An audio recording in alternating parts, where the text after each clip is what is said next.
Welcome to the Coast to Coast podcast, brought to you by Play Picks and the Lines, coming to you from the West Coast. Josh Lander, joined by my guy Nate Weitzer on the East Coast. We've got a fun 12-game slate for you tonight, and it is time for our favorite video each and every weekday, that Player Props vid. Looking to stay hot on the week with you guys. Started out 7-1 so far, 10-2 dating back to last Friday for those who are keeping track. Nate does have his great article up on playpicks.com with some best bets and player props in there for you. And make sure to like and subscribe to that page. Got a couple other videos on this big slate for you tonight. And check out the lines.com as we've got that props tool. Make sure you're getting the best bets available for you on those odds from NBA props tonight, as well as play.thelines.com. Check that out and win a $25 Amazon gift card once you enter into that NBA Daily Pick'em Challenge. Get all those picks correct, and we will send you that $25 gift card there. And as always, if you do still need a FanDuel or DraftKings account, head to fdpicks.com or dkpicks.com and find those listings in your area, such as what we've got for tonight's play props. Nate, let's get into it. Yeah, we were mentioning we liked him in that Hawks-Hornets video, and then we saw Trae Young is getting some incredible value at FanDuel specifically. Plus 120 odds to hit 3 threes. His points is all the way up at 30, but that is extremely low 3-point total and extremely good odds. You can probably take him all the way up to hit 5 threes at plus 260, and you can go 5 threes in a win plus 560. Definitely some appealing money there. In his last two against Charlotte, he has 12 threes at 48%. In his last 4 overall, he's averaging 37 points per game, 10 assists per game with a 140 offensive rating, and he's hitting 4 threes at a 43% clip. But this is really more about the fact that John Collins is out, and he has some stunning numbers without JC out there, kind of clogging up the spacing along with Clint Capella. In his last 5 without JC now, Trae is averaging 40.8 points per game, hitting 4.5 threes at 50%. He had 46 and 47 in his last 2 times out. So, now he faces a Hornets team that's allowing 38% from 3 in their last 5 games, allowing the third most threes and allowing 120 points overall. You got to figure he's going to be the focal point here as they look to keep pace in a game with a 240 total. Trae could easily get over 40 points in a third straight game here, but the threes is really where you're getting a lot of value in this matchup. Yeah, that's wild. Yeah, I'm going to go ahead and smack that for sure. You can get him on DK just to hit 5 threes for plus 260. 4 threes, I believe, is about plus 180. I still love that. But the 3 threes at plus 120, I love it. But once again, 4 threes, 4 made threes on DraftKings is about plus 186, which one more and you jump those odds up pretty nicely there. So I do think 4 is the number. But if you're going to get plus odds at 3, go ahead and take that. And the points as well are too low. You can get 28.5 actually at DraftKings for pretty much the same odds. So however you like it there, I think Trae tonight in a game that we love, points is definitely the play. Another game that I do think we'll see some points tonight if Chicago comes along with Utah is that Utah-Chicago game in Utah. We got Donovan Mitchell tonight going with 26.5 points is his prop there at FanDuel at minus 110, or you can get him 30 plus points and the W there against Chicago. I do think that Utah probably pulls this one out. That's plus 240 on your money as well if you like Donnie to go off. And I think we do, his last 5 at home, looking at about 27 points a game. Really, really good splits there, 47% from the field and that 41% from 3. We know that he is the focal point of the offense with that 33% usage rate as well over his last 5 at home. And Chicago, they're still struggling on D without those 2 guys at the top of their lineup there in terms of Caruso and Ball. And they're yielding up about 118 points per game in their last 4 roadies, giving up to the opposing team there 50%, 40 from the field, 40% from 3, 88% from the line, giving up a good amount of those too. So I think there's points to be had tonight. Donnie likes playing against that Eastern Conference as well in his last 13 games versus the other conference. He's got 28 points per game. And Utah is looking really, really good at home, especially in their last 10, 9-1. And when he gets in his last 4 games or so, he's getting, when he gets at least 30 plus minutes, minutes a game. We're talking about 29 points a game for Donnie Mitchell.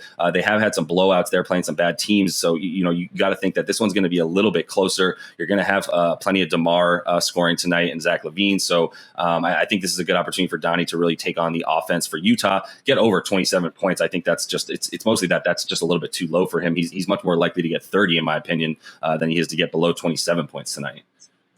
Yeah, I mean, you look at his last 4 home games when he gets at least 30 minutes, he scores 29.5 points per game. It's really the blowouts that kind of skew his numbers, right. Especially at home, dropping down to like 22, 24 points because he plays like, barely any minutes in those games. But Chicago should be competitive. I mean, they are about 1-14 against the top 8 teams in the league, so I don't think they're going to win.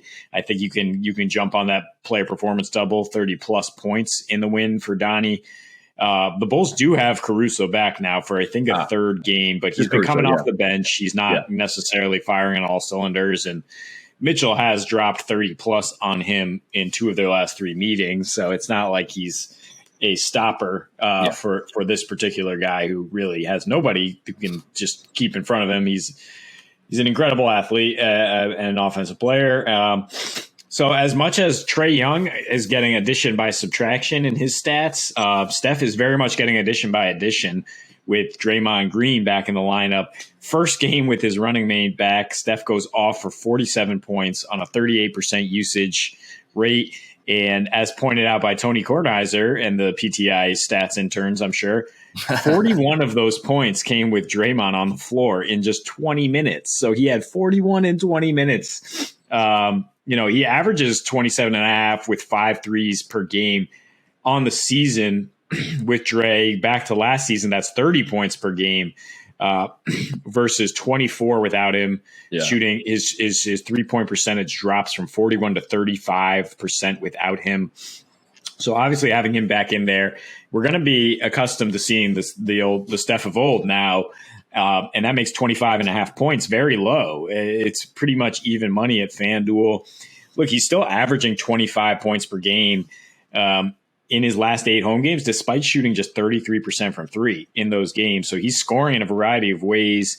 Boston does a really good job limiting the 3 recently. I mean, they're obviously elite all over the floor right now, but I think that's going to actually play in favor of Steph scoring more because Klay Thompson will not be able to get much going against a team with such length. I mean, Jaylen Brown and Jason Tatum can really do a good job on Klay, but Marcus Smart has not shut down Steph. He's averaging 38 points per game over his last 3 against Boston, 35.5% usage rate, shooting 49% from 3 and hitting 7.7 of those. So the points are there. I would consider 5 threes for Steph at plus 164.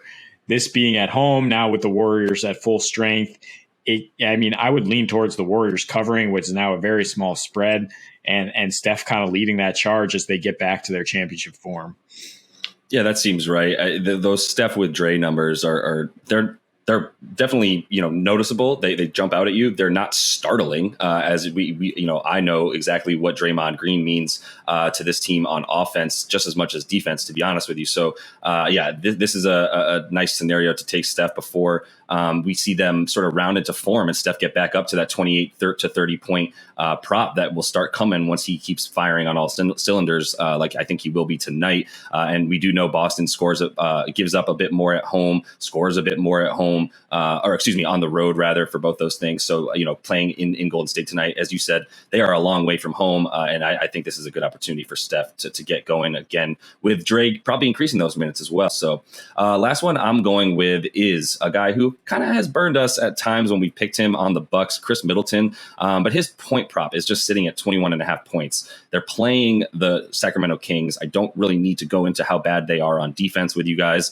We've done that every single time we take a player who's going up against the Kings. So rather than talk about how historically bad they are on defense, although they've been better this season a little bit than the last couple, they're still really, really bad. Chris, really what I'm looking at for him, look, everybody on the Bucks does well against the Kings in recent history. So if you really wanted to take any of their big 3, I'd like it. I just think you're getting the most value from Chris Middleton at 21.5. Over his last 5 games, he's averaging 27 a game, shooting 49, 47, and 94 splits. He's getting about 6 free throw attempts a game, which is great for him in that time. He's shooting about 3.5. He's making about 3.5 threes on just over 7 attempts a game. And then he's got a 26.6% usage rate, only below Giannis. And that's in 34.5 minutes a game. That's largely in part because he is the guy leading the second team in the second unit, which is where I think he's also, I know he's getting a bunch of his points as well, rather than having to score against the first unit with Giannis and Drew in there. In his last 3 versus Sac, he's got 27 a game, 5 boards, 5 assists. That usage rate, once again, up at 27%. And his splits are awesome, 50% from the field, 52 from 3, and he's making all 5 of his free throw attempts a game in those last 3 versus Sac as well. So I think, look, you want to take Drew Holiday at 18.5 points, great. You want to take De'Aaron Fox at 26.5. I don't know if I love that as much. I think the play in this one where we will see a lot of points in Sac tonight is Chris Middleton to get 22 points, which is below what he's been getting and below what he's been getting against the Kings as well. Or Giannis to get 44.5 points of rebounds. I mean, there is a lot to like in this game. You're right that Chris does have those great numbers. He's been clearing this pretty easily. I am a little scared of just the way the Bucks rotate between those two guys as co-stars. As you mentioned, sometimes you get them on the wrong night, and it'll be Drew instead of Chris or Chris instead of Drew. So, I mean, I would consider De'Aaron Fox on the other side of the ball here. He's been on a tear lately, and they just bumped up his points from 25.5 to 26.5 to give you much better odds. So I do like that as well, but no problem with taking Chris Middleton. I will say the fourth pick we've picked the last couple episodes, though, has been the one that failed, and we do list these in order of confidence. So take that in mind when you place your bets.